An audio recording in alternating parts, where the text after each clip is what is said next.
Hello, Mr. Manuelium. It is time for my impromptu thesis defense on why Chapter 20.5 of Worm is the best one. Change my mind. I'm matching the video to the audio on this one, so it probably shan't be at times 5 speed unless I perfectly hit 8 minutes. Alright, so, laying down some background on Worm. Chapter-wise, we're about, the middle-ish of the story at this point, very in media res. It's 20.5 out of, there are about 30 total arcs of Worm, not counting the epilogue and extra stuff. And each arc it's about 5 to 13 sections, so, for example, Arc 2 would be, 2.1, 2.2, 2.3, 2.4, etc., each one being a single chapter. And then there's usually also a handful of interludes or bonus content stuff tacked on to each arc. It's pretty variable in length, so some arcs only have 5 points, some arcs have I think over 10, so it's kind of hard to get a count on the length of Worm, but generally eyeballing it, 20.5 out of 30, right? On a more narrative level, our heroes have... our protagonists... we're not very heroic, so... but our protagonists have been pretty well established in Brockton Bay at this point. That's the city this is all taking place in. And, we're... A lot of things have happened by now, the Undersiders have gone from a very small time, kind of one bank robbery at a time sort of gang to actively holding territory in the city. We've defeated the ABB, fought off Leviathan, basically Godzilla, and fought the Slaughterhouse 9, basically a serial killer group with superpowers. I think we might have...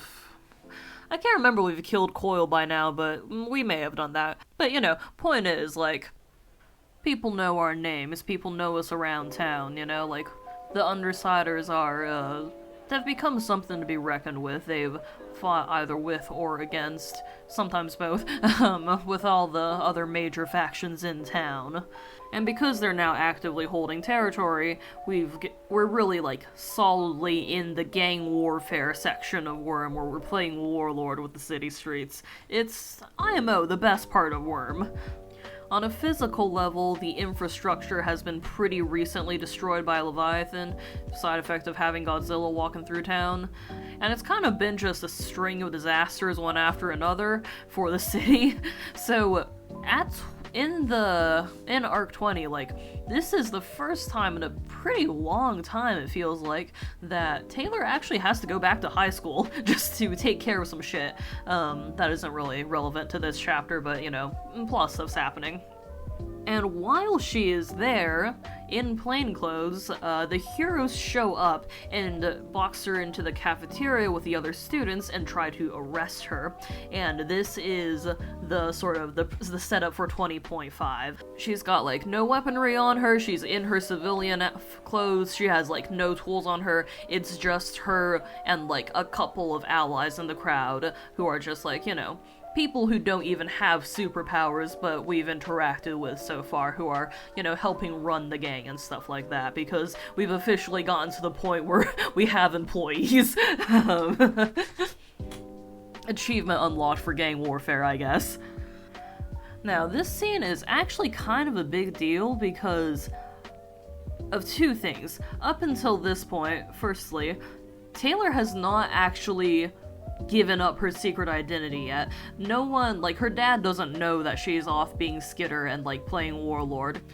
And secondly, it is part of the world building of Worm is that there are the unspoken rules, or the unwritten rules, between the capes, between both hero and villains, that are, general sort of rules of engagement that are, not really enforced in any way, they're not federal legislation or anything, but just, as a community, in order to keep things relatively chill, people generally don't kill each other. And one of the most important of those rules is we do not go after each other's secret identities. That is why, in this world, you can get away with just wearing a domino mask. Even though it's not covering most of your face, it is functionally a nod towards the unwritten rules. It is saying, I am going to obey the rules, you will obey them as well, and if anyone breaks them, everyone go after them, because then none of us can have a civilian life. So it works on a sort of mutually assured destruction kind of thing. So for the heroes to go after Taylor as a student is actually a pretty big breach of that trust, and, you know, kicks off other, like, plot things later. But for now, it's a very interesting conundrum to be put in.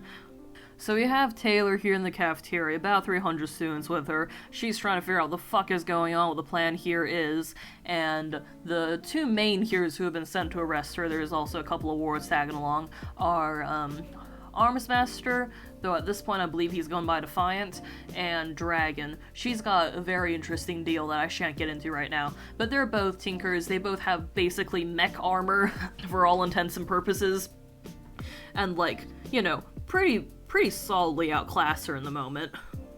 And so we have Taylor trying to figure out what the fuck to do in this case, and, like, this, I think, is, like, this moment is the in microcosm, the distilled essence of all of what I find most interesting about Worm. Because what Taylor realizes in this moment is that even though she is in plain clothes, she has no weapons on her, her bug swarm's not even able to help her because it's preoccupied with, like, Tinker Attack, and also there's a hero outside that she's taking care of. She realizes that Dragon and Arms Master are not moving against her immediately. They are hanging back. They are in full fucking mech armor. And she's like, you know, if, like, either one of them could just tackle me right now, and I would simply not, like, that would be it. Like, I have nothing against that. I would simply be tackled by a fucking mech. But they don't.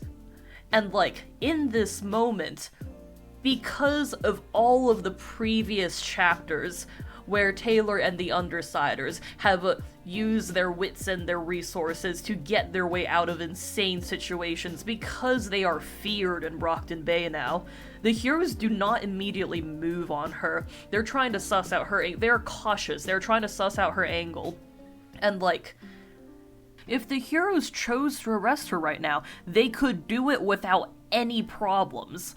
But because she has earned this caution, this fear, they do not. And that gives her the chance and the space to think and actually get out of this. Like, there is a moment where Dragon steps forward towards her, and Taylor just, like, raises a hand, and Dragon stops. Just stops walking. No weapons, no armor, fucking nothing. But because of your reputation that you have built through all these previous 20.4 chapters, Dragon stops, you know? And, you know, she does, like, a little bit of villainous monologuing, get some info out of the heroes. We figure out that she's been betrayed, actually, by, you know, it's a whole thing. And, like, she figures out that, like, she's not going to be able to fight her way out of this. That's just not a way through. And so, instead, she motions to the crowd of students here, and is like, well, this is a jury of my peers. Will you stand with me? How do you judge me? And because for the previous 20.4 chapters, she has, you know, the Undersiders have been feared in Brockton Bay. That is what stays Dragon's hand. But they have also been protecting Brockton Bay. Even though they are the villains, they are also, you know, they have been heroes, and, like, they have fought off the ABB, they have fought off the Nine, they have helped against Leviathan, and because of that, not all of them, but a lot of students stand with her. And with that, they just walk out of the cafeteria in a crowd, and the heroes cannot reach to her because they cannot shoot into a crowd of innocent children. And so they just walk away from this arrest. And at the end of it, they disperse into the city, and there is no, like, singular conversation, but you hear, like, a murmuration, snatches of this dialogue as people tell her, like, you saved my dad against the Nine. Your teammate, like, drove off the guys who were threatening my little sister. I heard you helped in the fight against Leviathan, you know? Like, you saved me. And, like, that is just, like, to me, that this chapter is the heart of Worm, of like, it is both sides of being able to utilize the fact that you are feared, but also, like, what it actually means to be a hero of, like, yeah, but you have saved people, and they remember this. You have protected your city, and now they will pay you in turn. It is just... And, like, to me, 20.5 is just, like, a bravura display of just cold breathing, uncut reputation as a resource. Taylor has no tools here. She doesn't have any weapons. She doesn't do any, like, combat tricks to get out of here. This is just pure reputation that we have built through this story. This is what Faction Tier wishes it fucking was, you know? An intangible resource made near solid in this moment. Translated into something that you can use to just walk out of an arrest, you know? Like, all of it, all the fighting, all of the saving, all of it comes together in this moment. And at the end of the chapter, like, the heroes have revealed her identity to the world, and she leaves her father behind and goes to be Skitter from now on.